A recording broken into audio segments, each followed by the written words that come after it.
Hola, ¿qué tal? ¿Cómo están? Buenas noches y bienvenidos. Esta es una nueva transmisión de Hablando de, como todos los jueves. Hoy es un jueves especial porque es la primera vez que tenemos nuevamente como invitado a alguien que ya estuvo previamente en el programa. Así que antes de presentarlo, aunque seguramente ya muchos de ustedes los conocen, quienes estuvieron en la mini transmisión de ayer también, y quienes lo vieron hace unas semanas atrás, seguramente ya saben quién es. Pero primero voy a saludar al señor Miguel Girón, co-conductor de este programa. ¿Cómo estás, Miguel? Aquí bien, bueno, ya comenzando con el frío, ¿no? Y muy Sí. a la expectativa de las preguntas que vamos a hacer al señor Stuart Olitas. Y bueno, como dice Miguel, Stuart Olitas es nuestro invitado. Stuart es un destacado psicólogo y sexólogo peruano, para quienes nos ven desde otros países. Es presidente del Tribunal de Honor del Colegio de Psicólogos de Lima. Es director del Centro de Salud Sexual y Sexología Vienus. Vienus, no, Stuart, si estoy mencionando, estoy Bien, pronunciando correctamente, sí, ¿no? bien. Ok, y bueno, tiene un currículum impresionante que nos llevaría medio programa a completar. Así que, Stuart, muchas gracias por estar nuevamente con nosotros y bienvenido. Bueno, gracias a ustedes por la invitación, por esta segunda parte, que seguramente va a ser muy auspiciosa, y compartir con ustedes de verdad que es un placer.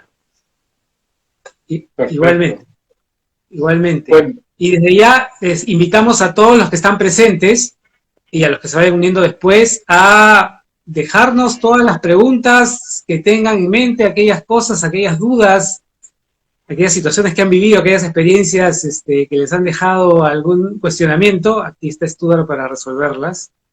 Y voy a comenzar con una pregunta para Stuart, y que justamente era un poco en la cual basábamos la presentación de esta segunda parte de este programa de hoy. Y es, Stuart, tú nos comentaste en la vez pasada que nos juntamos que tú habías sido o eres una persona básicamente introvertida y que, digamos, viviste en un entorno bastante conservador, ¿ok? Donde el tema del sexo obviamente era algo hasta cierto punto tabú, ¿no? Era algo de lo cual no se hablaba mucho. ¿Cómo así y en qué momento es que este niño primero, luego adolescente, descubre esa vocación, primero por la psicología y luego por la especialidad de sexología? Bueno, me remontas a mi adolescencia. No, mejor dicho, a mi pubertad.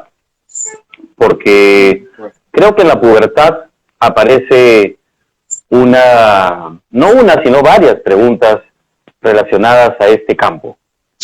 Pero en una familia donde existe el catolicismo y el conservadurismo muy arraigada en toda la familia, incluso cuando se mencionaba sexo, la palabra sexo, esto era motivo de ponerse colorado, ¿no? Y decir que de eso no se hablaba, porque esto era un tabú en casa.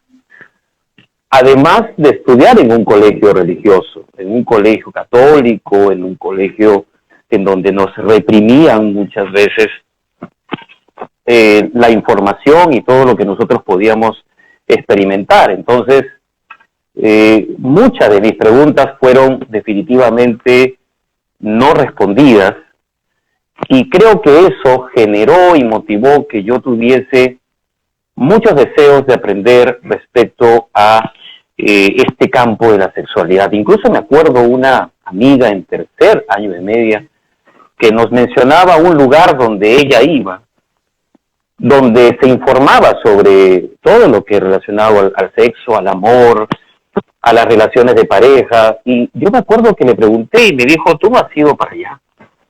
Y yo le digo, no conozco, le digo, pero me gustaría ir, ¿no? Pero también en ese momento yo acusaba una introversión muy, muy, muy notoria porque yo siempre fui una persona muy callada y muy reservada, y me costaba expresar lo que sentía. Además tenía muchas ganas de conocer, pero también esta parte de mi personalidad me impedía poder llegar a visitar este lugar. Entonces, prácticamente yo no tuve la oportunidad de tener acceso porque me daba miedo ir, no sabía qué cosa podía hacer, sabía que tenía que preguntar, pero no sabía cómo, no sabía qué, no sabía el entorno que podía haber en este lugar, en esta institución, que más adelante, Miguel y Sergio, se convirtió en mi casa, porque trabajé ahí, yo llegué en el año 95, antes de acabar la universidad, en esta institución. Voy a nombrar la institución, se llama Impares, el Instituto Peruano de Paternidad Responsable, y fue mi casa durante 21 años. Es decir, yo llego en el año 95 y me voy en el año 2016. Entonces, imagínense, un profesor mío en ese momento me dice, Stuart, ¿por qué no vas a Impares? Y fui ahí, y de verdad, todas las preguntas que tenía, todas las inquietudes que yo tenía, se resolvieron en ese espacio.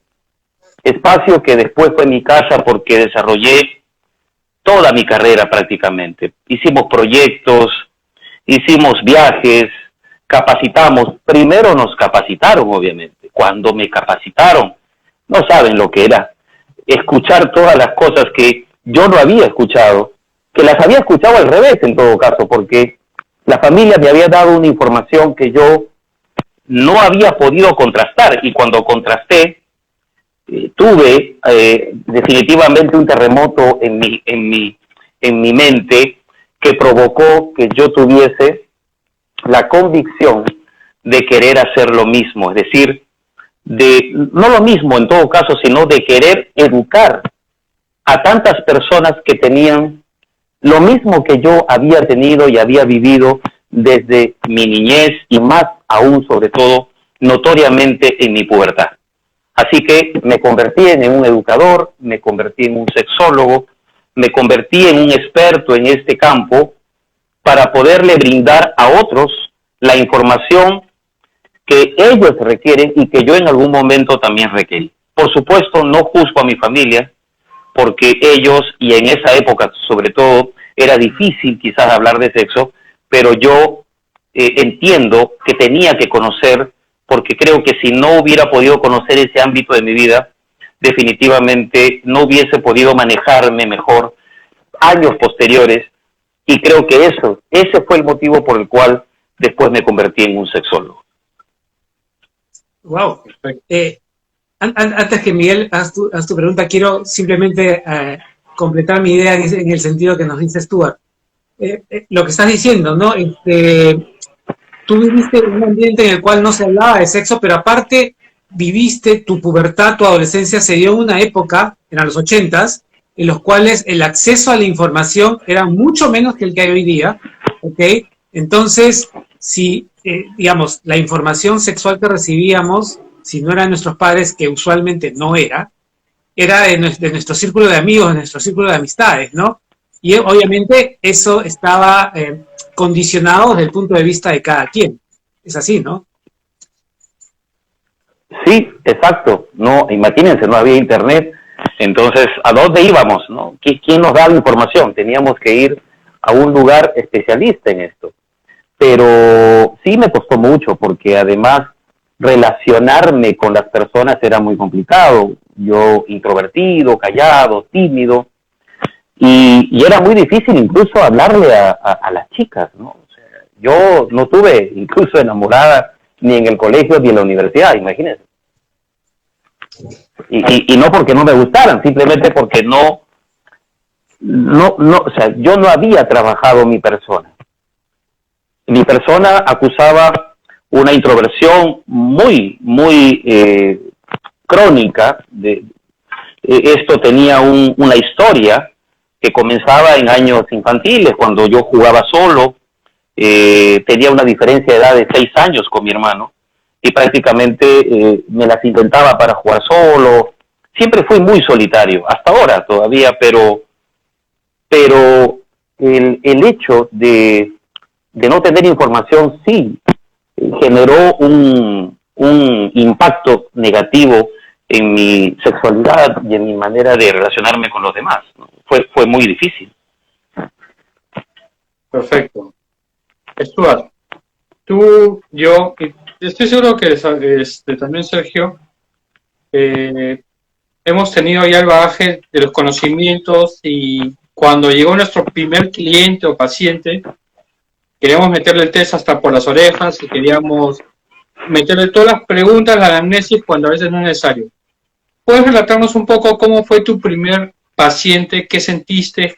¿Qué cosas te sucedieron en la cabeza? ¿Qué cosas inopinadas pasaron? Porque tú sabes que en cualquier sesión, en las sesiones, tú crees que las cosas van bien y de repente pasa algo inopinado y tienes que al momento dar la respuesta. ¿Nos puedes dar un poco de eso? Sí, claro. Definitivamente yo arrastraba todavía en ese momento las dificultades sociales que tenía, la falta de recursos sociales que yo tenía para poder interactuar.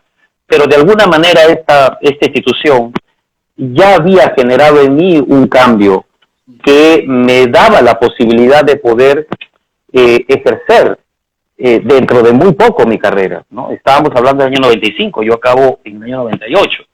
Pero cuando tengo mi primer paciente, me acuerdo que estaba haciendo planificación familiar, estaba en el departamento de planificación familiar, definitivamente sabía que había mucho que trabajar en cuanto a no solo conocimientos, porque los conocimientos los estaba teniendo de la universidad y de todo lo que yo ya estaba leyendo, pero sí era muy difícil de repente en ese momento poder concentrar toda mi atención en lo que tenía que hacer con respecto a la entrevista con mis pacientes, sino estaba tratando también de manejar un poco la personalidad y el enfoque que le quería dar a mi carrera.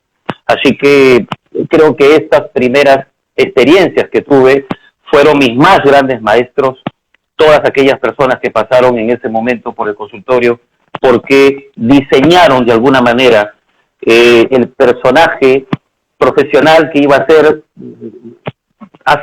después en algunos años, porque iba a descubrir no solamente las cosas que yo iba a hacer a futuro, sino que además confirmé y reforcé lo que quería y lo que estaba haciendo en ese momento, que era psicología.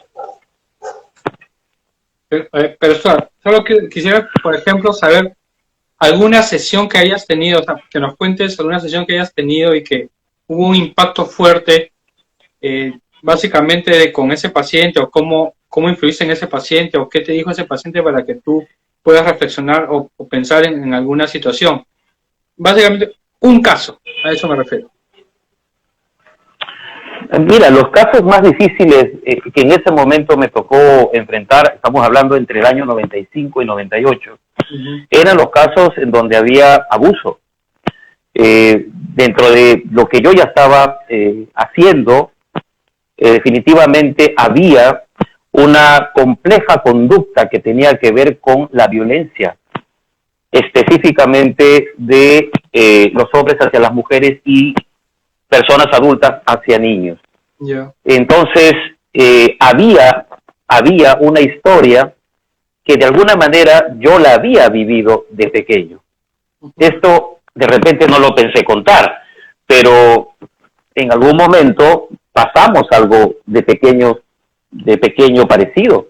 Yeah. Entonces, cuando a mí me contaban alguna historia relacionada a los temas de tocamientos y todo lo demás, recordaba algunos pasajes de mi niñez con alguna persona que había estado en casa en algún momento, mujer, y había generado cierta conducta que había despertado también mi interés en ese momento. Yo tenía 5 o 6 años aproximadamente.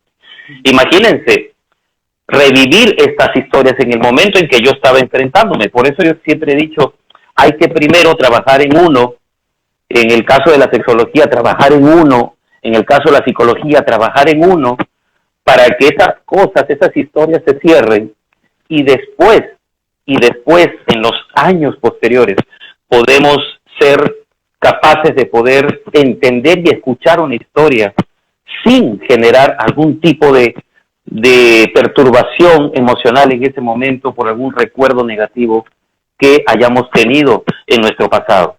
Y yo en ese momento lo tenía, pero lo trabajé, pasé por psicoterapia y definitivamente eso me ayudó también a perfilar mi interés por la psicoterapia, porque yo no solamente acabé la carrera y me quedé como psicólogo, sino que además hice la formación en psicoterapia y esto me ayudó a entenderme también y a entender y a comprender las problemáticas humanas. Perfecto. Ok. Sí, yo quiero otra vez, y disculpa si estoy siendo me estoy yendo un poco atrás, pero hay que aprovechar tu presencia aquí nuevamente. Antes de proceder con la pregunta, recuerden, por favor, nos vienen en sus comentarios, van a enriquecer este programa. Vamos a aprovechar la experiencia, la vasta experiencia que tienes tú ahora en este tema, así que les pedimos, los invitamos a que hagan todas las preguntas que tengan. Cuando conversábamos, tanto para la primera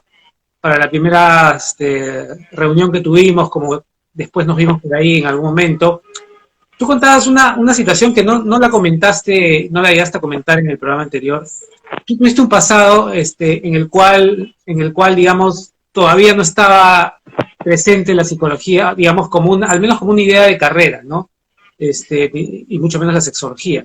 Tú en algún momento fuiste futbolista, ¿no? O sea, porque perteneciste a las divisiones menores de Alianza Lima. De Alianza. Sí. ¡Qué feo! No sé por qué no ves esas cosas acá, por favor. Por favor, un poco de respeto. Se ofenden, muchachos, se ofenden. No, está mal eso, está mal. Y bueno, y tú todavía, tenías pues que 12 años, 13 años, algo así aproximadamente. 12, sí. 12. Entonces, compartiste momentos y experiencias con chicos que seguramente ya tenían otro ritmo, digamos, o que habían despertado a la parte sexual mucho antes de lo que tú lo habías hecho. Entonces, yo imagino que ese choque intercultural fue difícil para ti. Sumamente difícil porque mi papá un día me dijo, vamos a probar, quiero que te pruebes en Alianza. Yo llego a Alianza a los 12 años, llego al equipo de Alianza a los 12 años, me pruebo, en ese entonces estaba el Cholo Castillo, estoy hablando del año, 86, no recuerdo bien. Entonces me prueban y ingreso, o sea, y me pongo a jugar. Y yo era un muy buen delantero izquierdo. Y era muy deportista. Yo de chiquito siempre fui deportista. Fui bailarín y fui deportista. Ahora no me queda ninguna de las dos. Una que otra, pero la de bailarín no me queda, pero la del deportista algo me queda. Pero yo ingresé a los 12 años y el Cholo Castillo me dice, te quedas. En ese momento me encuentro con una diversidad de culturas, donde la mayoría hablaba lisuras y yo no las hablaba. A mí me decían que si yo hablaba lisuras la lengua se me iba a quemar o la iba a perder, ¿no? Entonces, hoy soy un lisuriento, pero con categoría, ¿no? O sea, no como yo. Digo, no como yo. Yo no puedo dejar de decir lisuras, o sea, me encanta, pero hay que decirlas apropiadamente. Entonces, incluso acompañan en mis conferencias también. A lo que voy es, me encontré con muchas cosas. Imagínense que yo tenía que entrar a los camerinos y desnudarme, ¿no? Todos se desnudaban y empezaban a gritar y arengar y todo. Yo tuve la oportunidad de ver a estos muchachos que se hundieron en el mar. Ellos eran nuestros referentes.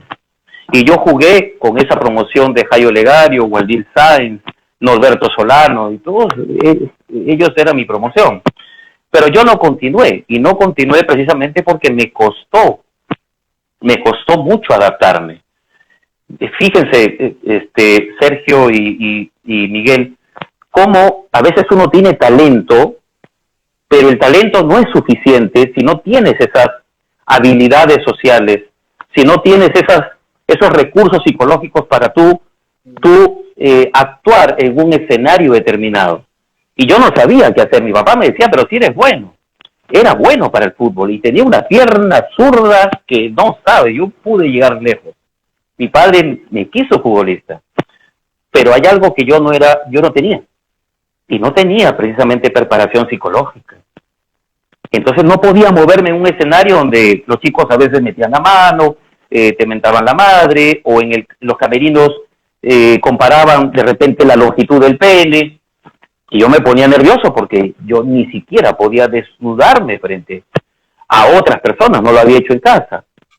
Y sin embargo, al costado mío veía a todos bañándose, desnudándose, hablando de sus genitales, ¿no? Entonces, hablando de eyaculación, hablando de pene, hablando de vagina, hablando de sexo, ya se imaginan a un muchachito en ese momento flaquito y decía, ¿qué hago acá?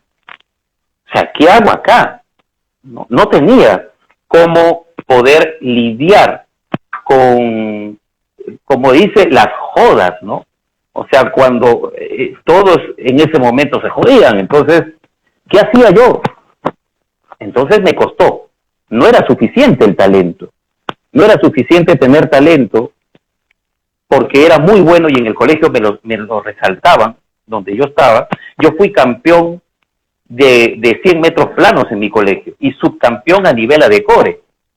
Yo tenía una carrera, caramba, tú me dabas la bola y yo corría y de frente al arco y gol, porque era un puntero izquierdo muy bueno.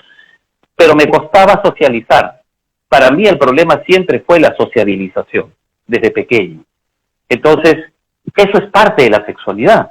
Y seguramente todas esas experiencias, las dificultades que tuve, incluso cuando yo jugaba, habían algunas chicas en el estadio, en los palcos, ¿no? Ahí en los asientos, y gritaban mi apellido. Y yo me ponía tan nervioso que no sabía qué hacer. Y a veces venían y me preguntaban o me decían cosas. Yo no sabía cómo interactuar con una chica. Entonces, definitivamente, el hecho de carecer de algunos recursos, de algunas habilidades, de algunas formas de relacionarme con los demás, no me ayudó a poderlo sumar al talento que tenía, y por eso, pues fue por eso que yo le dije un día a mi padre, que en paz descanse, le dije, papá, ya no quiero ir, ¿no? Ya no quiero ir. Me decía, pero ¿por qué no te sientes a gusto? Y era eso. No podía sentirme a gusto cuando no sabía de repente cómo manejarme socialmente. Ok, mira, acá tenemos una intervención de Marilyn Jica. Dice, gracias por compartir tu historia, Stuart. Para ello, ¿qué fue lo que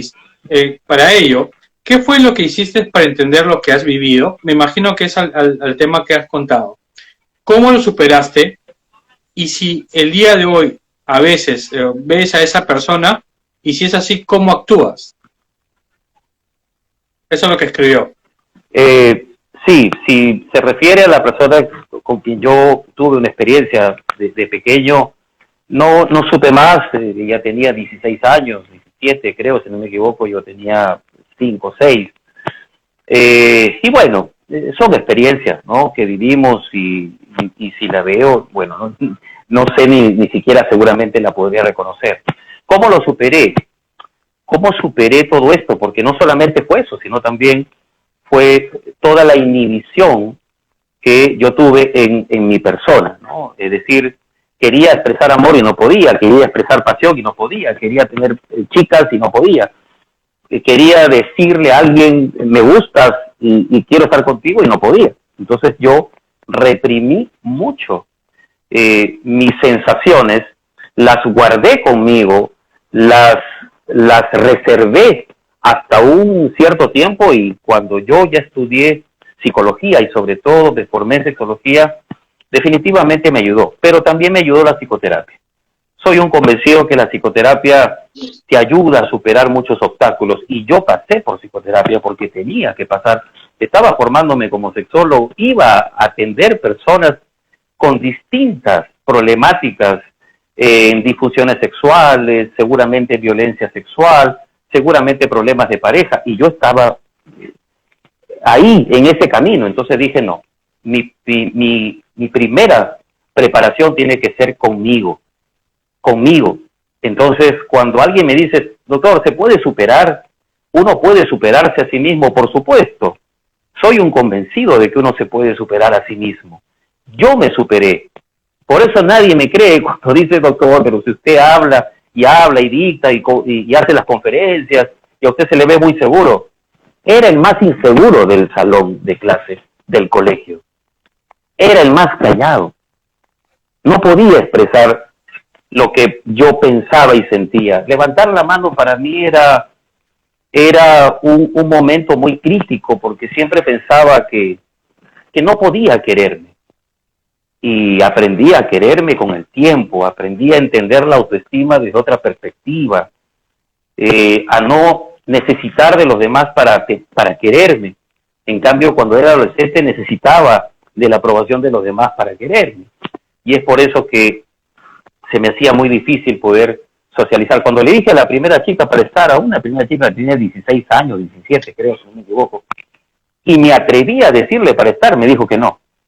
O sea que me llevó pero a la ruina, ¿no? Me dijo que no y ya no supe qué hacer. Le dije, no, bueno, justo ahora lo hago, me atreví a hacerlo, pero me dijeron que no. Ya todo eso fui trabajándolo y por eso que quizá una de las cosas que mayor desarrollé con más énfasis fue la empatía con mi paciente.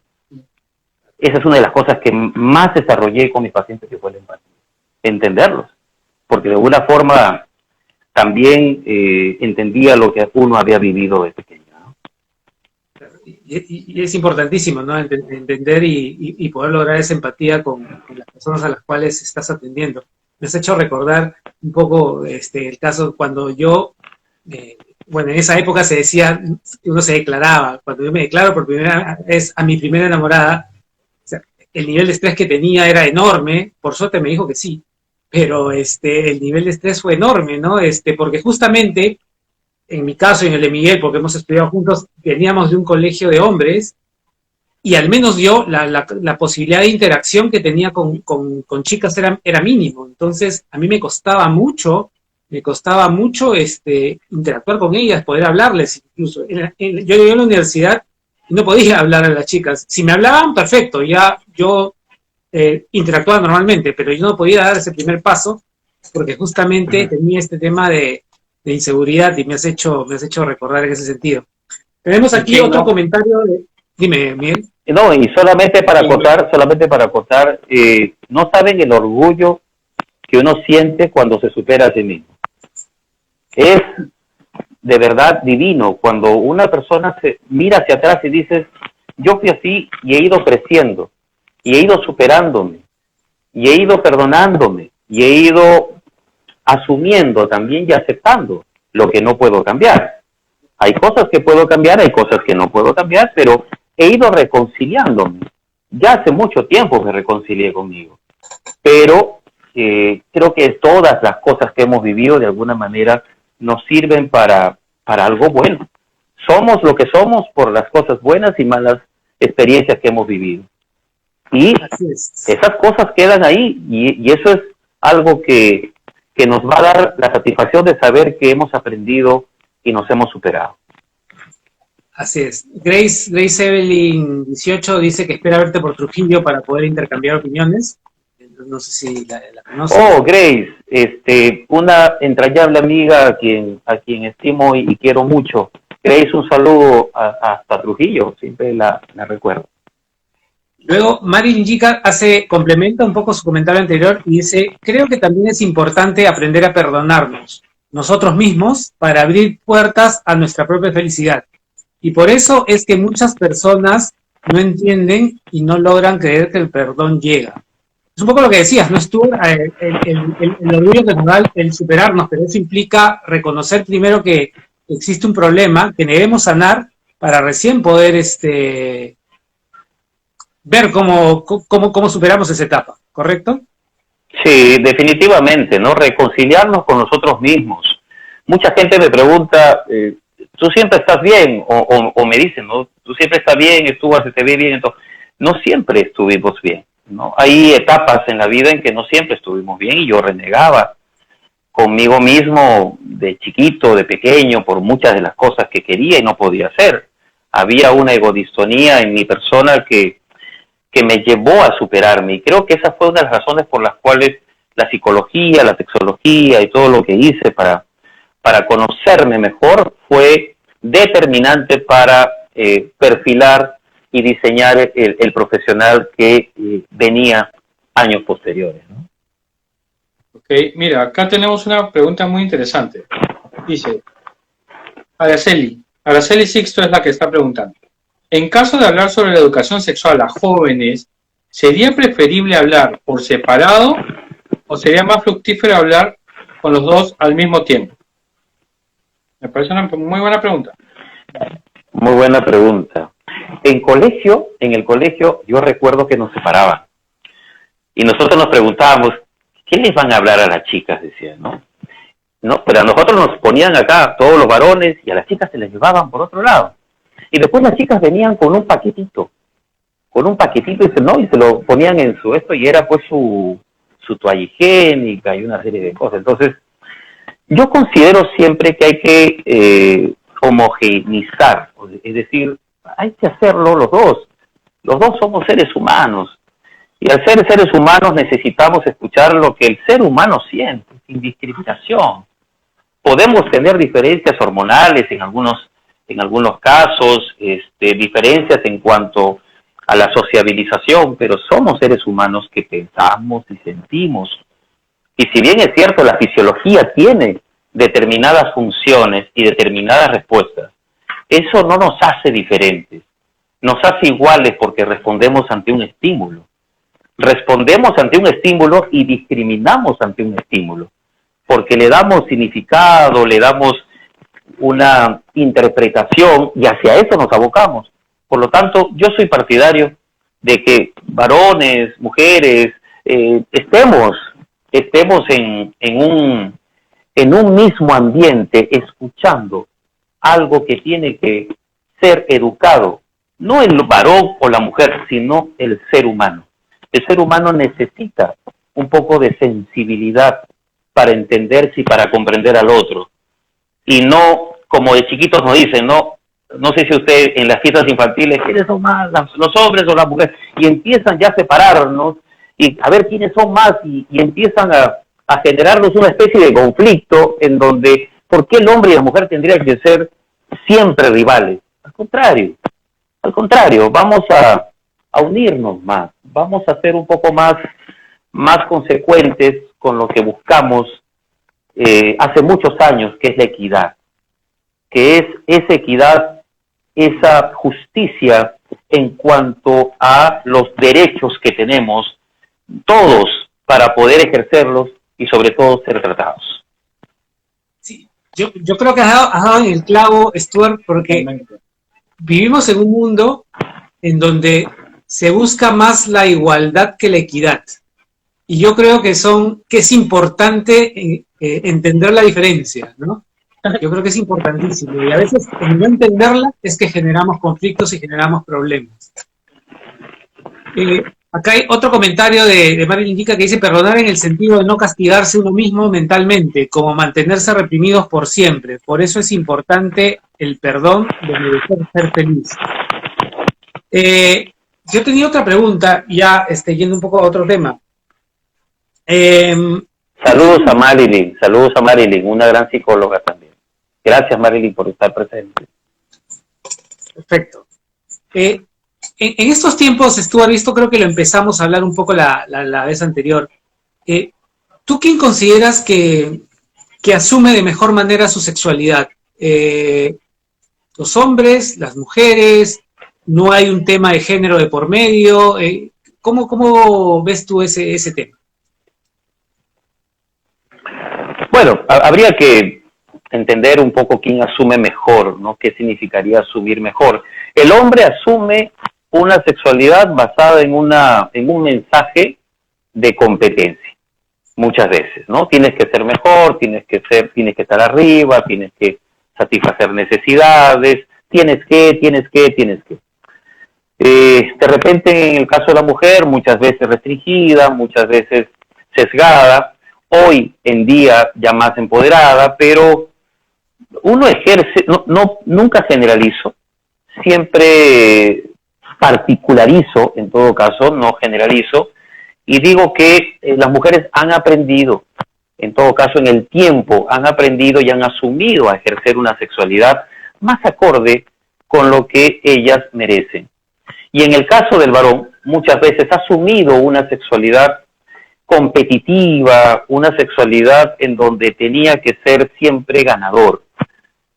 Y esa es una de las cosas de las cuales yo siempre me distancié, ¿no? Que tienes que ganar, tienes que ser primero, tienes que llevarla a un orgasmo no totalmente muy, no sé, múltiples y muy fuerte y muy intenso. Entonces, igual en el aspecto social también.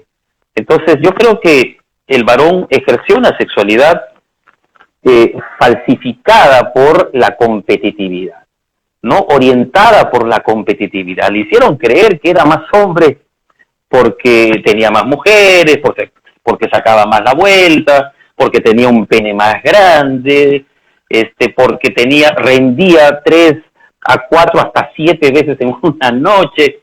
Entonces el varón todo el tiempo estaba estaba paranoico, entendiendo que tenía que ser así. Cuando el varón de joven entendió que tenía no que hacer, no que cumplir esos estándares y esos mandatos y esos reglamentos sociales, podía ser un mejor varón. Un varón más orientado, digamos, al disfrute, al placer, a la sensación, al erotismo, y no tanto al cuerpo, al físico y al pene. En el caso de la mujer creció y evolucionó y dijo, nada, yo aquí también siento, yo aquí también tengo derechos, yo aquí también ejerzo mi sexualidad, mi función sexual, y también pido y también ofrezco y quiero y digo que no cuando no quiero. Entonces, esas cosas creo que ayudaron. Por eso decimos que la mujer creció psicológicamente en su sexualidad mucho más en los últimos años que lo que creció el varón. Sin embargo, estamos educando, seguimos educando y seguimos proponiendo una educación para la sexualidad, para que haya mayor sintonía, no solo con los demás, sino primero con uno mismo. Perfecto. Ahora, yo voy a hacer una pregunta que muchas personas no se atreven a hacer de repente. La masturbación. Ahí, eso. Sí, es terrible, o sea, eso. No te voy a preguntar si la ejerces hasta ahora, pero... Cállate, pues yo te he dicho que no me digas esas cosas. Sergio, Daniel, no mentira. Escúchame. Definitivamente en los hombres no hay ningún problema. Aunque dicen que hasta cierta edad se puede y no se puede. Pero en lo que es mi experiencia con mujeres, la masturbación para ellas es un tema, si no tabú, es de alguien enfermo, es de alguien que dice, oye, ¿qué te pasa? Yo jamás hago esto, yo ni siquiera me he tocado, etcétera. Y muchas veces me he dado cuenta que esas mujeres que dicen este discurso tan patriarcal, voy a poner esa palabra, tan machista, porque usualmente es el papá y la mamá el que le ponen ese mensaje, son las que menos saben llegar al disfrute que aquella que sí tiene más libertad de saber tocarse, de saber dónde están sus puntos que más les excitan. ¿Cómo ves esta problemática en el Perú de ahora? Porque eso es hasta este momento, en el siglo XXI. Bueno, sobre la masturbación se ha dicho muchas cosas negativas, ¿no? Sí. Creo que desde chiquitos nos dijeron, te vuelves tarado, ¿no? Te salen pelos en las manos, ya fuéramos unos hombres peludos, de verdad, ¿no? Ya Sí, tuviéramos más pelos que dedos, más pelos que dedos. exacto. Y que te vuelves idiota o que el pene no se te va a erectar después. O sea, todo en exceso es malo y habría que obviamente tomar en consideración que es exceso, ¿no?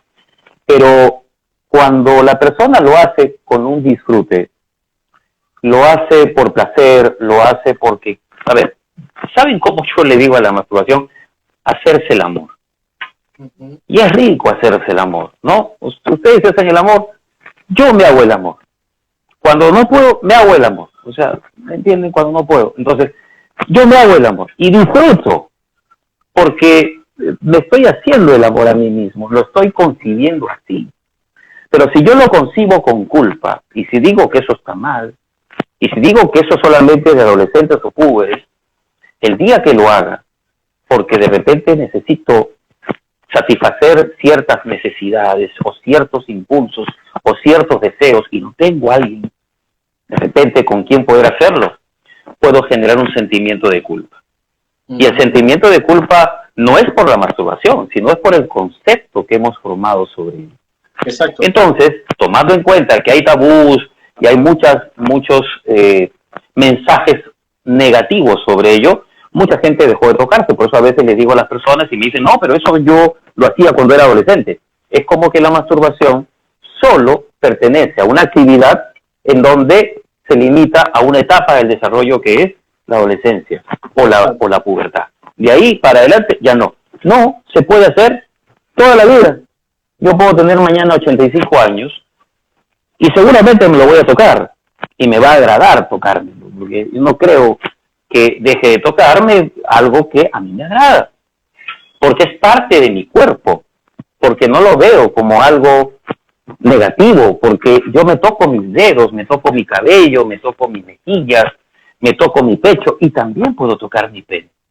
Pero si existe una connotación negativa sobre los genitales, entonces definitivamente no los voy a poder tocar porque ya no se debe tocar. No, al contrario, es algo que mientras lo hagas con paz, con tranquilidad, con buena relación Contigo mismo. con tu cuerpo, bien, ¿no? O sea, debe existir siempre una relación entre la vagina, ¿no? Y la persona, y el pene y la persona. Debe existir una muy buena relación con nuestros genitales. Exacto. Señor Barrientos, la señorita Mariana está posteando varias cosas. Sería interesante invitarla. Sí, ella ya sabe que en cuanto quiera nos manda el aviso y la invitamos. Este tema de la masturbación, Stuart, que ha iniciado Miguel, es muy interesante porque, y él mismo lo decía, ¿no? Hay esa idea de que, y tú lo mencionabas, hay esa idea de que si una persona ya es adulta, tiene una pareja, como que la masturbación no tendría sitio, y a veces eso, al contrario, enriquece y complementa una relación sexual entre dos personas, ¿no? Porque permite conocer más tu propio cuerpo y conocer más el cuerpo de la otra persona, encontrar esos lugares, esos puntos que antes no se conocían del todo, explorar, y eso creo que si se hace incluso en conjunto, termina mejorando la relación, ¿no?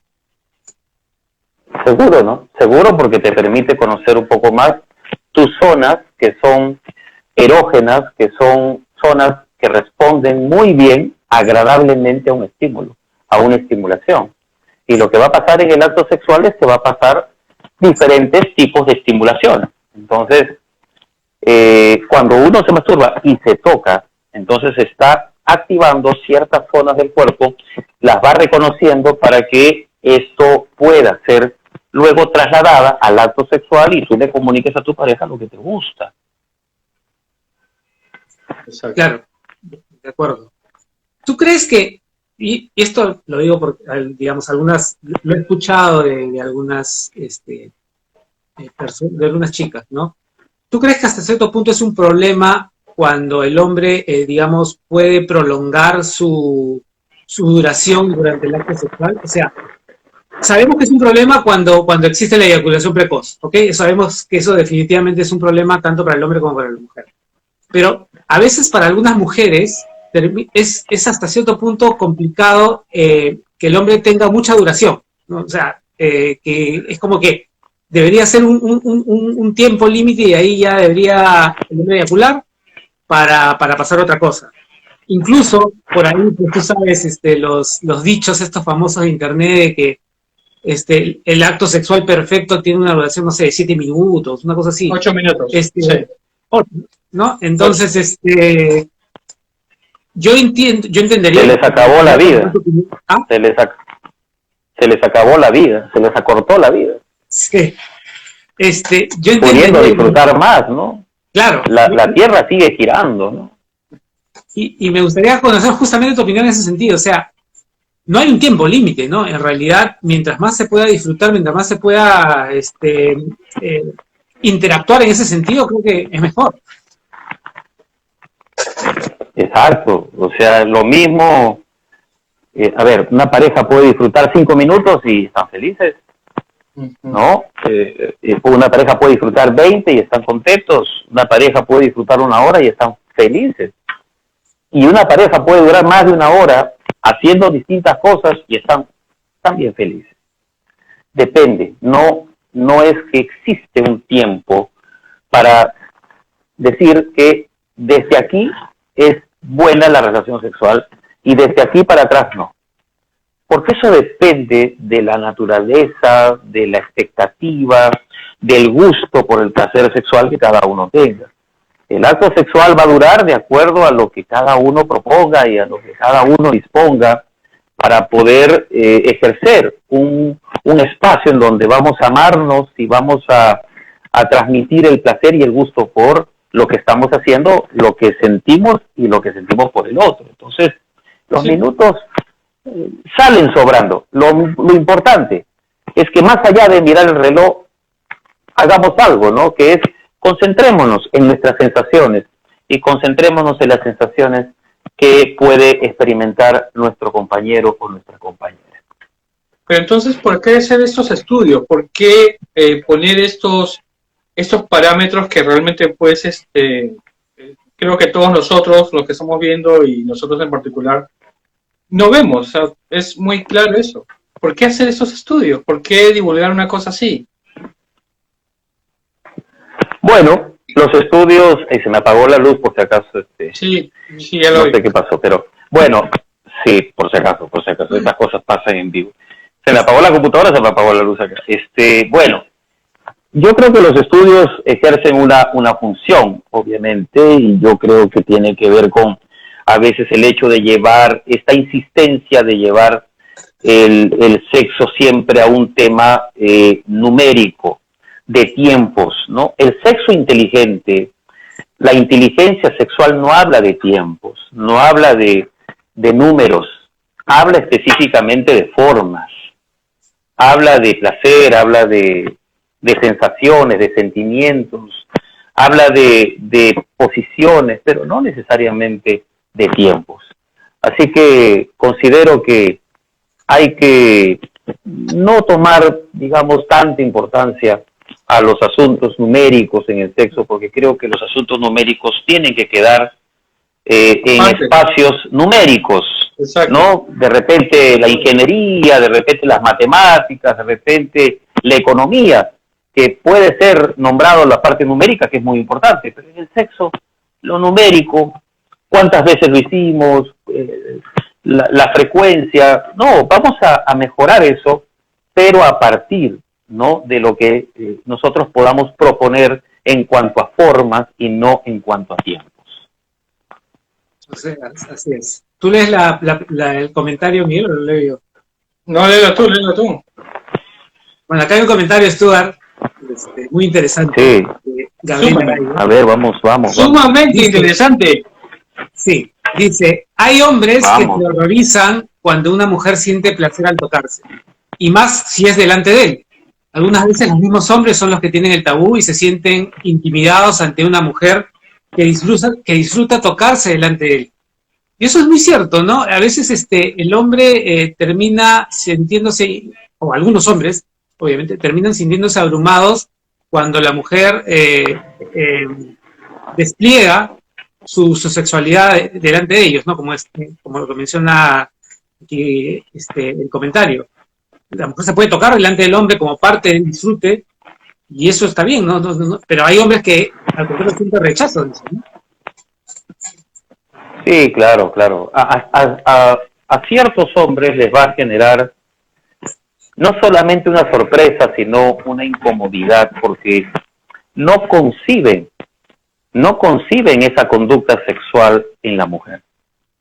Podríamos hablar de distintas causas por las cuales los hombres no disfrutan, y al no disfrutar, lo que hacen, la respuesta que tienen muchas veces es escandalosa, ¿no? Porque les inhiben. Es decir, si la mujer está haciendo eso al frente de él y el hombre no concibe esa conducta, puede generar una respuesta muy, muy aversiva para la mujer cuando le diga, no hagas eso, eso es de mujeres fáciles, o dónde habrás aprendido eso, quién te lo enseñó, seguramente tienes mucha experiencia en esto. Entonces, comentarios peyorativos, comentarios con adjetivos descalificativos hacia hasta la mujer, que lo único que harían es que la mujer de repente se inhiba y no forme parte esta conducta más del acto sexual entre ellos dos. La mujer lo puede seguir haciendo, pero si el hombre sigue teniendo comentarios como definitivamente una de las cosas que puede haber es que el hombre se prive de una de las cosas más maravillosas que puede existir para la vista, que es el ver que la pareja en ese momento disfruta de su cuerpo, disfruta de su placer y le hace disfrutar y le quiere hacer disfrutar al varón respecto a lo que ve. Pero el hombre, ante un comentario tan negativo, tan nocivo y tan inapropiado, le cancele en ese momento la posibilidad de expresión, de su expresión natural. Sí, eso es muy cierto. Stuart, entonces, cuando llega una pareja con esas características a tu consulta, ¿cuál es el mejor medio para que eso se resuelva? ¿Qué es lo que recomiendas en estos casos? Educación. La educación sexual es parte, no solamente de un terreno, digamos, educativo, institucional, en el consultorio también hacemos educación sexual, porque eso es parte de la psicoterapia, de la terapia sexual que proponemos, la educación. Yo hago educación aquí. No solamente doy técnicas y brindo técnicas y dicto ciertas cosas y pautas y ejercicios. No, también educo. Educo a través de los datos y los documentos que les comparto a mis pacientes. Pero también los educo aquí, en la pizarra, y les hablo respecto a la sexualidad para ir cambiando y modificando ciertos conceptos que no son apropiados y que simplifican la sexualidad a lo genital y a lo corporal. Entonces vamos a ampliar. A mí me gusta llevar a las personas a un ámbito, a una dimensión de la sexualidad más, digamos, ligada a las emociones, a las sensaciones, al erotismo, al placer, a la imaginación, sumado a lo genital y a lo corporal también, pero no solo a lo genital y corporal.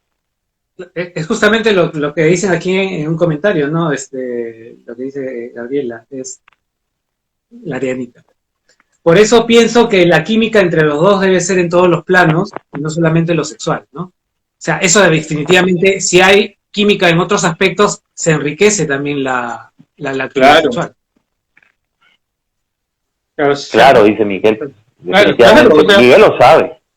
Claro. Tú también lo sabes. Tiene la respuesta. También, claro, o sea, Ahí está el sexólogo Miguel Girón. no, pero tú sabes que yo soy más clínico que otra cosa. Además, es cierto, Exacto, cuando más las personas práctico, eres más comparten práctico. bien, es genial. Claro, La comprensión es mucho más fuerte y por ende las otras cosas se potencian, ¿no? sí, seguro, seguro. Es decir, la química que puede haber en no solo terrenos sexuales, sino también ámbitos afectivos, sociales, planes de vida y todo lo demás, definitivamente enriquecen más aún todavía la conectividad sexual. Claro. Correcto. Aquí Araceli Calixto complementa muy bien esto que estamos hablando y dice, entender y disfrutar nuestro cuerpo, la búsqueda del placer, las sensaciones, texturas, temperaturas, jugar y descubrir, etcétera. Y pregunta, en el caso de los juguetes sexuales y accesorios, etcétera, son temas poco hablados. Y en realidad es algo que no se habla mucho, pese a que ahora está mucho más difundido ese tema, ¿no? Sí, sin embargo han salido más sex shops y más tiendas sexuales, porque hay demanda, se habla poco, pero hay demanda y las personas van y consultan, y no solamente consultan, sino compran, porque las parejas necesitan en el tiempo también variar, y no solo las parejas, sino también las personas necesitan tener, a ver, es un espacio lúdico en primer lugar, y estos juguetes nos remontan un poco a nuestra infancia con respecto a las sensaciones. ¿Qué hace el niño? ¿Qué hace la niña? Juega, siente, se alegra, se tira al piso, se tira al barro. Bueno, nosotros adultos también seguimos siendo niños. Y al seguir siendo niños, exploramos cosas que nos gustan y que los insertamos a nuestra sexualidad para experimentar precisamente el placer. Podemos imaginarnos un juego de mesa sexual. Podemos imaginarnos de repente un juguete que tenga la forma de una cadera para penetrar. Podemos imaginarnos una muñeca o un muñeco que nos acompañe. Podemos imaginarnos algo o podemos comprarnos o adquirir algo que enriquezca nuestra vida sexual y nuestra imaginación. La vida es corta, señores. La vida es corta, la vida se pasa, cierras tus ojos y de repente ya apareciste y tenías 10 años más, 20 años más. Vivamos, ¿no? Sintamos. Hemos venido también a sentir. Estamos en esta vida porque sentimos. El amor es sensación también. El placer es sensación. Entonces, el sexo tiene que ver con las sensaciones. El comer es sensación. El contemplar un mar en la noche a la luz de la luna o el sol, el sunset, es placer, es sensación. Estamos hechos de sensaciones. Entonces, no seamos mezquinos con nuestras sensaciones, restringiéndolas solamente a el tema sexual. Hay muchas formas de experimentar sensaciones y eso tiene que ver, obviamente, con una educación sexual. Perfecto. Sergio, mira la hora. Sí, ya estamos empezando la cuenta regresiva. Pero quiero hacerte una pregunta, Stuart, que me da curiosidad. Normalmente cuando uno ejerce una determinada profesión, y cuando uno es apasionado por su profesión, después cuesta un poco desligarse de ella en los demás ámbitos de la vida, ¿correcto? Por ejemplo, y lo digo, en el caso de los psicólogos, es difícil que dejen de ser psicólogos en la vida, digamos, normal, por decirlo de alguna manera. En el caso de ¿un sexólogo deja de ser sexólogo o es sexólogo todo el tiempo? Ha sido sexólogo desde el tiempo de la universidad y no lo sabe. No puedo ser sexólogo todo el día. Qué buena pregunta. No puedo ser sexólogo. Yo fuera de mi trabajo, yo disfruto de N maneras la vida. De muchas maneras la vida, ¿no? Comiendo, acabo de tomarme un café hace un ratito antes de ingresar, disfruto de una música saxofón dentro del local justamente donde estaba, disfruto de un almuerzo en buena compañía, ¿no? Hoy de una excelente compañía, de una persona muy, muy especial y muy querida. Disfruto de una mañana de repente corriendo y de repente tratando de trotar, de venir al trabajo, de atender a mis pacientes, pero no solamente en el plano sexual. O sea, tengo maneras de disfrutar, he encontrado muchas formas de disfrutarme, ¿no? En vida, definitivamente. O sea, he encontrado muchas maneras de que yo pueda ser por momentos feliz, comprando algo que me gusta, caminando por el mar, haciendo ejercicio, que me gusta hacer ejercicio los fines de semana, tomarme mi buen café, comprarme ropa, que es algo que a mí me gusta mucho, viajar, que ya lo pienso retomar pronto, conversar con las personas, fastidiar. Yo soy muy sarcástico y cuando voy por la calle ando así molestando a medio mundo cuando de repente se trata de interactuar en algo, ¿no? Ha pasado muy rápido todo, ¿no? Voy a cumplir 49 años y dentro de poco seguramente vamos a tener más cosas, más responsabilidades, y estamos preparándonos para ello, para asumir responsabilidades profesionales. Y también estamos preparándonos para cerrar ciclos y para abrir otros también, porque seguimos cerrando ciclos. Sergio y Miguel, seguimos cerrando ciclos que lo hemos dejado todavía inconclusos, pero nos vamos hacia allá. No es fácil, pero vamos superándonos, ¿no? No por ser psicólogos y sexólogos, y sobre todo psicólogos, lo sabemos todo y estamos perfectos en nuestras vidas. Al contrario, ¿no? Tenemos N cosas que resolver, pero vamos superándonos y eso es bueno porque nos va sintonizando también con las necesidades o sufrimientos humanos. Totalmente de acuerdo. Muy bueno. De acuerdo. Y en realidad la labor del psicólogo, o sea, del sexólogo, pero del psicólogo, que es la carrera en sí, digamos, es una labor súper loable y súper necesaria, ¿no? En todo sentido, ¿no? Porque, a ver, durante mucho tiempo, y esto lo conversábamos con Miguel hace unas semanas, ¿no? En uno de los programas. El psicólogo es temido. El psicólogo, el psiquiatra es una persona temida por algunos, ¿no? Que consideran que cuando uno llega donde un psicólogo o cuando uno necesita, entre comillas, de ir donde un psicólogo, es porque está loco, no es porque sencillamente es una persona con algún tipo de anormalidad, y entonces hay cierto rechazo, hay cierta resistencia a acercarnos a ellos, ¿no? Creo que con el tiempo esta resistencia ha ido disminuyendo bastante, y creo que hoy en día cada vez más personas entienden que ir a terapia es como hacerte un chequeo físico, ¿no? Es algo así, simplemente porque sientes que hay algunas cosas que hay que trabajar, que hay que revisar, y entonces lo ves con un psicólogo. ¿Tú crees que esta sensación de rechazo hacia el psicólogo está disminuyendo? Les presento una agenda en donde, si yo la abro, es una agenda en donde están muchas personas esperando su cita con psicología. Una agenda en donde hay personas que ya pasaron por psicología, superando muchos obstáculos. En esta agenda están las respuestas a tu pregunta, Sergio. Hay más personas buscando psicólogos. Hay más personas sacando cita, diciendo, necesito, doctor, comenzar con usted ya, o necesito continuar con mis terapias, o separo un grupo de terapias. Aquí está. Aquí están registrados y prácticamente estoy todo el día atendiendo porque mi mundo y mi pasión es atender además de dictar.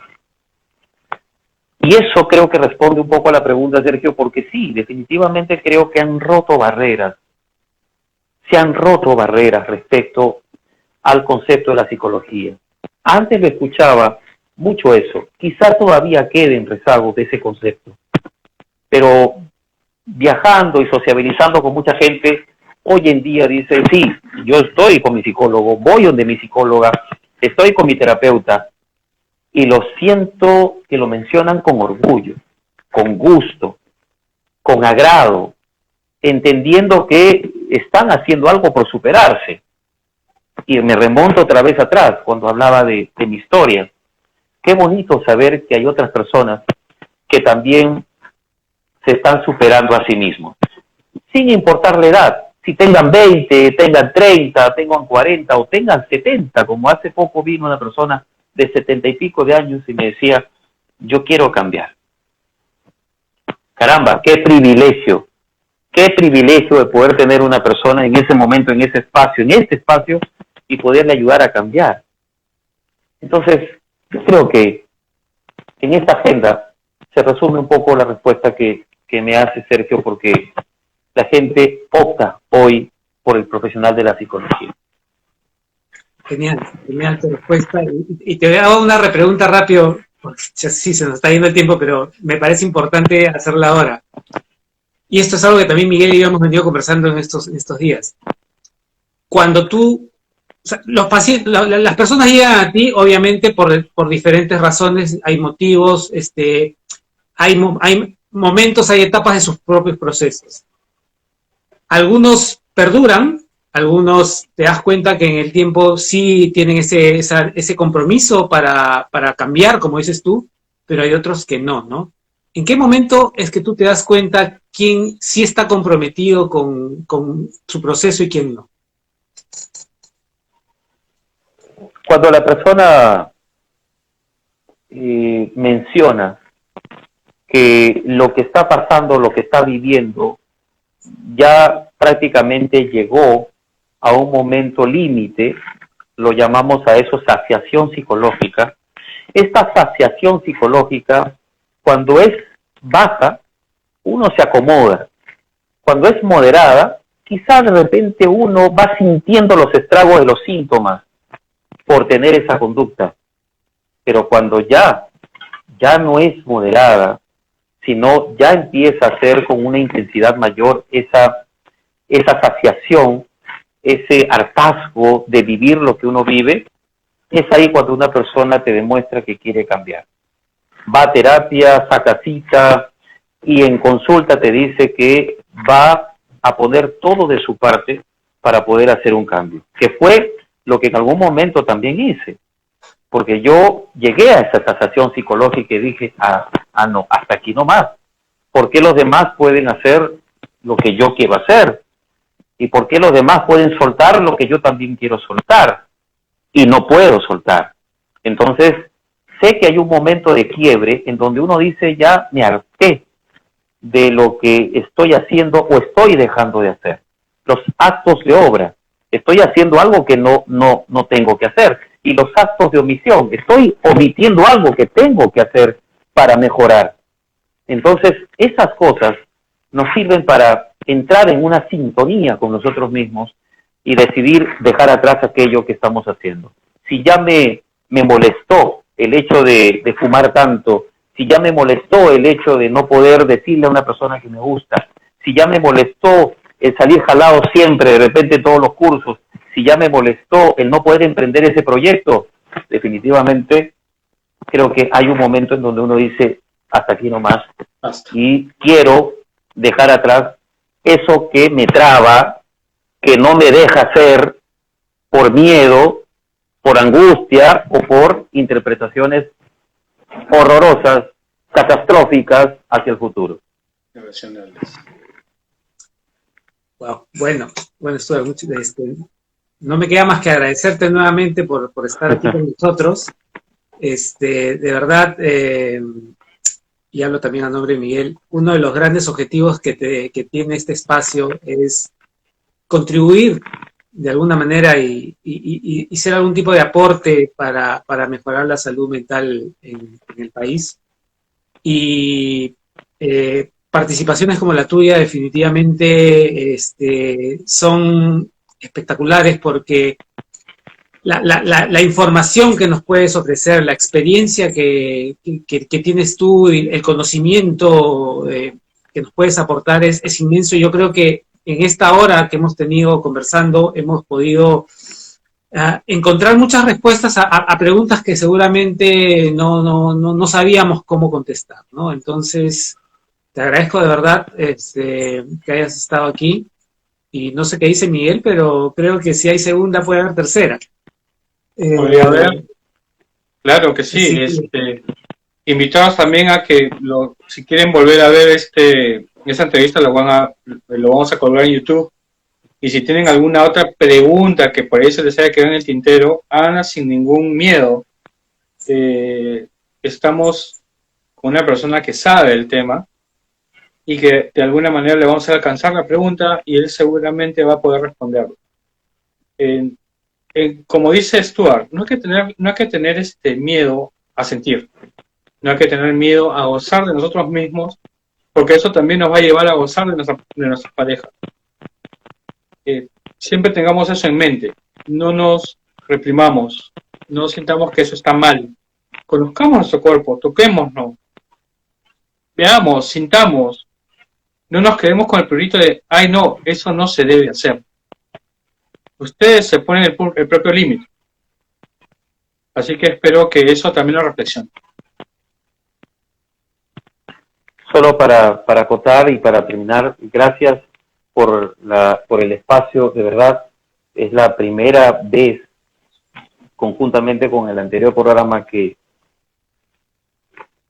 comparto parte de algo que yo siempre he cuidado, que es lo personal, porque todo lo que realizo, lo realizo con mucho esmero, con mucho amor, con mucho cariño, y lo que haya podido conseguir en mi carrera es motivo de orgullo, pero lo que haya podido conseguir en mi carrera tiene una razón principal, tiene una base principal, haberme superado a mí mismo.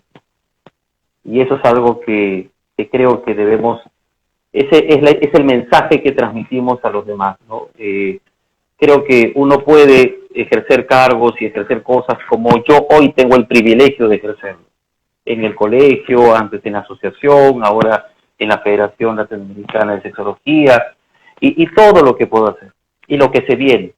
Pero eso no es más importante que el haberme superado a mí mismo, y con orgullo lo digo, y con satisfacción lo he contado y lo he compartido en este programa. De verdad, les agradezco porque creo que ha sido una catarsis, ha sido eso que uno hace cuando va a terapia y dice, wow, me siento liberado. Y de verdad, las personas que hayan podido compartir hoy han escuchado parte de lo que de repente seguro no conocen.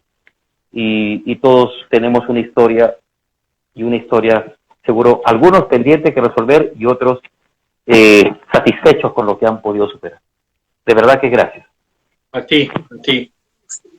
Gracias a ti, Stuart, por brindarnos esa confianza de abrirte, y como dices, de contar una parte de ti que usualmente no compartes. Y solamente te quiero decir una cosa. Como dices tú, lo más importante seguramente es esa superación personal, definitivamente. Pero qué interesante y qué gratificante también es cuando, como parte de esa superación personal, las demás personas que nos conocen, que comparten nuestra actividad, que comparten nuestra profesión, pueden reconocer esa superación y pueden reconocer esa capacidad de uno, ¿no? Y entonces, esos encargos, como dices tú, que tienes ahora, esos cargos, esas posiciones que desempeñas, esas responsabilidades que te asignan, son parte, creo yo, justamente de que las personas que están alrededor tuyo reconocen esa superación que has tenido, reconocen ese talento y esa capacidad tuya y simplemente de alguna manera te lo están reconociendo. Así que muchas gracias, Stuart, por estar aquí nuevamente. De Muchas verdad, gracias. esperamos poder contar contigo en algún momento, otra vez. Muchas gracias, de verdad que lo he disfrutado bastante, y a ti, Miguel y Sergio, cuando gusten, yo encantado de poder compartir parte de lo que he podido desarrollar en estos 24 años de carrera, ya 25 el próximo año, así que celebraremos bodas, no sé de qué, pero bodas. Ok. Ok, bueno, eso... Gracias a todos por estar también, a todas las personas que han estado, gracias, de verdad. Perfecto. Les agradezco su sintonía. Sí, muchísimas gracias a todos los que se conectaron, a todos los que hicieron preguntas, a todos los que estuvieron presentes ahí desde el inicio con el corte inicial y todo. Muchísimas gracias. Y nada, los invitamos a seguirnos todos los jueves por este medio, Instagram Live. Los videos después los editamos y los subimos a YouTube, así que también nos pueden seguir en nuestro canal hablando de... y nada, estamos creciendo, algo que nos decía Stuart ayer, que se sentía contento de poder contribuir al crecimiento de nuestro espacio, y de verdad, nosotros si crecemos es en base a personas como tú, Stuart, de verdad, y como las personas que nos siguen. Sin ninguno de ustedes, esto simplemente sería una bonita idea, pero creo que esta bonita idea que en algún momento Miguel y yo iniciamos, cada vez está creciendo y haciendo partícipe a más personas. Y eso de verdad nos llena de orgullo y de alegría. Así que Gracias. muchas gracias a todos. Ahí veo que Araceli Calisto dice que es una seguidora más. Muchísimas gracias, Araceli. Muchas gracias. De verdad. Y a todas las personas que, como dije, han participado el día de hoy. Que tengan una bonita noche. Nos estamos viendo el próximo jueves con algún tema que todavía no sabemos cuál es, o con algún invitado que de repente todavía no lo hemos definido. Pero todos los jueves, 9 de la noche, hablando por Instagram. Cuídense mucho, que lo pasen bien, que tengan una buena semana. Y nos Conózcanse. Nos vemos. Chao. Sí. Chao. Escuchen el consejo de Miguel. Cuídense mucho. Conózcanse. Sí, chao, cuídense. Chao. Chao.